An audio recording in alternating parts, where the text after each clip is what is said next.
Good evening my dear students. देखिए आज की क्लास कक्षा 11 के जो विद्यार्थी हैं जो क्लास 11 में पढ़ रहे हैं, ठीक है, उनके लिए ये क्लास आज की इम्पोर्टेंट है। तो सेंट्रल आइडिया जो है द लेबरनम टॉप जो चैप्टर पोएम नंबर 2 है। देखिए इससे पहले मैं पोएम फर्स्ट जो था वो मैं करवा चुका हूँ। आप लोग प्लेलिस्ट बनी हुई है उसमें आप लोग देख लें, यदि पिछला वीडियो नहीं देखा है तो वो भी देख लें, सेंट्रल आइडिया भी नोट कर लें। तो पोइट्री सेक्शन से आपको 10 नंबर मिलेंगे। जो पोएट्री सेक्शन है पोएट्री, तो उसमें 4 नंबर की सेंट्रल आइडिया पूछी जाएगी और 6 नंबर आपको मिलेंगे। एक स्टेंजा आएगा, उसे स्टेंजा बेस्ड क्वेश्चन आंसर आपको करना होगा, ठीक है। तो 4 नंबर की सेंट्रल आइडिया यदि आप चाहते हैं आपकी मार्कशीट में ज़्यादा नंबर छपे, ज़्यादा से ज़्यादा नंबर इंग्लिश में आए आपके, तो सेंट्रल आइडिया को आप लोग याद करना ही पड़ेगा। आपको 3 एटलीस्ट सेंट्रल आइडिया आज हम जो है आपको हम बता देंगे। एक इसके पहले हमने बताया था क्लास में, एक ये सेंट्रल आइडिया लेबरनम टॉप, एक और आप लोगों को बताएंगे इसके बाद, ठीक है। अगली वीडियो जो आएगा एक उसमें और बता देंगे। तो 3 सेंट्रल आइडिया यदि आप याद कर सकते हैं, ठीक है। अभी तक याद आपने नहीं किया था तो ये वीडियो देख लें और नोट कर लें। देखिए सिंपल भाषा में बिल्कुल लिखा हुआ है, तो आप लोग लिख लें और इसको याद कर लें, तो 4 नंबर आपके पक्के ही हो जाएंगे, ये समझ लीजिए। पोएट का नाम है तो टेड ह्यूज, पोएम का नाम क्या है द लेबरनम टॉप, ठीक है। देखिए इसमें बताया क्या गया है, तो कभी क्या लिखते हैं, पहली लाइन है the poem the laburnum top is composed bye famous poet Ted Hughes. देखिए ये लाइन जो पहली लाइन है तो ये तो आप अपने आप से बना के लिख सकते हैं। यदि आपको पोएम का नाम पता है और पोएट का नाम पता है, तो पोएम का नाम तो दिए होता है जो सेंट्रल आइडिया पूछी जाती है, और पोएट का नाम आपको बस याद करना है। तो पोएम का नाम और पोएट का नाम इसमें लिखना होता है पहली लाइन में।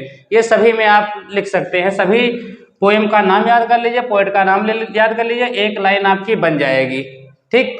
फिर अब पोएम में क्या बताया गया उसके बारे में वही लिखा जाता है, वही सेंट्रल आइडिया कहलाती है। यानी कि कविता का केंद्रीय भाव जो होता है, यानी कविता में जो बताया गया है उसी के बारे में लिखा जाता है, ठीक है, वही सेंट्रल आइडिया कहलाती है। तो देखेंगे कविता में क्या बताया गया है। In this poem poet describes a little bird gold Finch. एक सोनचिड़ी नामक चिड़िया है, गोल्ड फिंच, उसको हिंदी में कहते हैं सोनचिड़ी। लिख लेंगे हिंदी में इसको क्या कहते हैं, तो हिंदी में इसको कहते हैं भैया सोनचिड़ी, ठीक है। तो ये चिड़िया जो है इसके बारे में इसमें बताया गया है, डिस्क्राइब किया गया है। छोटी सी चिड़िया होती है, प्यारी सी, goldfinch, who comes with food to stock her family in the tree. देखिए इसके जो है बच्चे होते हैं कुछ छोटे छोटे, जो कि एक पेड़ पे घोंसला इसका बना होता है। अर्थात कहने का मतलब ये है कि चिड़िया अपने बच्चों के लिए दाना लेकर के आती है, यानी खाने का कुछ मटेरियल लेकर के आती है अपने बच्चों के लिए। प्रत्येक मम्मी जो होती हैं पहले खाना नहीं खाती, पहले अपने बच्चों को खिला देती हैं। तो उसी प्रकार से चिड़िया भी जो है पहले अपने बच्चों के लिए भोजन लेकर के आती है बाहर, क्योंकि बच्चे भी इसके छोटे छोटे हैं, बाहर नहीं जा पाते हैं, उड़ नहीं पाते हैं, ठीक है। तो घोंसले में है तो बच्चों के लिए दाना लेकर के आते हैं, खाना लेकर के आती है, ऐसे समझिए, फूड लेकर के आती है, भोजन लेकर के आती है।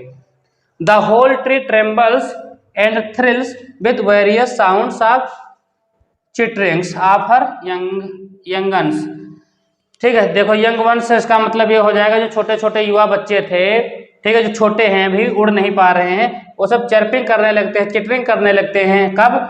जब ये चिड़िया आती है तो बैठती है जब उस पर, तो पूरा पेड़ समझ लो क्या होने लगता है, पूरा पेड़ हिलने लगता है, ठीक है। चिड़ियों की जो ची ची ची की आवाज होती है उससे गूंजने लगता है। चिटरिंग का मतलब होता है जो ची ची ची की आवाज, वही चर्पिंग जो बच्चे बोलने लगते हैं, ठीक है। When the bird flies away, the tree again becomes silent as usual।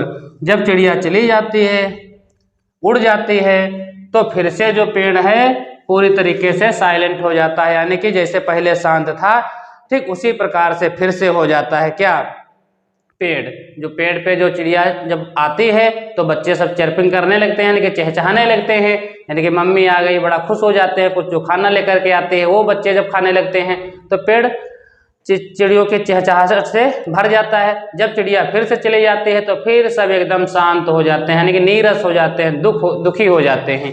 तो यही इस पोएम में जो है टेड ह्यूज ने बताया है, ठीक है। पोएम का नाम द लेबरनम टॉप है, इसके पोएट का नाम है टेड ह्यूज। सेंट्रल आइडिया 3-4 लाइनों की ये है, तो एक लाइन तो अपने आप से बन जाएगी, याद ही होगा आपको, पोएट का नाम तो बन ही जाएगी। सिर्फ 4 लाइन के सेंट्रल आइडिया है, आप लोग इसको नोट कर लें, ठीक है, और अच्छे से लर्न कर ले, परीक्षा में यही पूछी जाएगी। तो आज की क्लास आपको अच्छी लगी हो तो वीडियो को लाइक करें, एक प्यारा सा कमेंट करके बताएं यदि आपको अभी तक नहीं याद थी और इसको हमने जो बताया है तो ये आपको सरल भाषा में लगा हो, ठीक है। तो इसी प्रकार की यदि और सी सेंट्रल आइडिया आपको चाहिए और भी किसी टॉपिक पे आपको डाउट हो तो आप लोग कमेंट सेक्शन में बता सकते हैं, मैं उस टॉपिक पे वीडियो बना दूंगा। तो आज की क्लास यदि आपको अच्छी लगी हो तो वीडियो को लाइक जरूर करें और कमेंट में बताएं जरूर, ताकि उससे मोटिवेशन थोड़ा मिलता है कि हाँ आप लोग इंटरेस्ट ले रहे हैं, जो हम बता रहे हैं उसको आप लोग समझ रहे हैं। Thanks for watching this video.